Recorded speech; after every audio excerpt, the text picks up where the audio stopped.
আজ আমার খেতে ইচ্ছে করছিল সেদ্ধ ভাত। তো ঘরে মোটামুটি যা যা সবজি ছিল সব রকম সবজিই কিন্তু আমি ভাতে দিয়ে দিয়েছিলাম। আর ভাতটা দেখো হয়ে গেছে, আর আমি ভাতটা নামিয়েও নিয়েছি। এখানে আমি সেদ্ধ দিয়েছিলাম আলু, বেগুন, ভেন্ডি আর কটা মিষ্টি আলু ছিল, সেগুলো আমি ভাতে দিয়ে নিয়েছিলাম। আর এইগুলোই এখন আমি ভাত এই যে সাইডে ছেলের জন্য বেড়ে নিচ্ছি, আর এদিকে আমি কিন্তু সেদ্ধগুলোও সুন্দর করে মাখিয়ে নেব। কখনো কখনো আমার সেদ্ধ ভাত খেতে বেশ ভালোই লাগে, সেটা সুন্দর করে গুছিয়ে পরিপাটি করে যদি মাখিয়ে খাওয়া যায় বেশ ভালোই হয় কিন্তু ব্যাপারটা।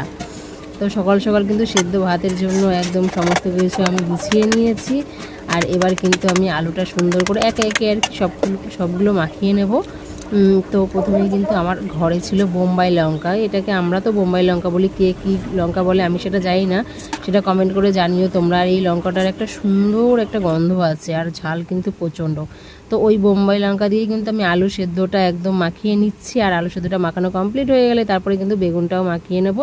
আর এখানে কিন্তু অনেকে শুকনো লঙ্কা দিয়ে কিন্তু সেদ্ধগুলো মাখায়, তো আমি শুকনো লঙ্কা দিয়ে মাখাচ্ছি না, যেহেতু সকালের খাবার, অত মানে কি বলবো, অত ঝাল ঝাল অত তেল দিয়ে খাবারটা খাবো না আমি। তো আলু সেদ্ধ মাখানো কমপ্লিট হয়ে যাওয়ার পরে ভেন্ডিটাও মাখিয়ে নিয়েছি, আর বেগুন সেদ্ধটাও মাখিয়ে নিয়েছি, আর থালে ভাত বেড়ে আমি কিন্তু সব গুছিয়ে নিলাম।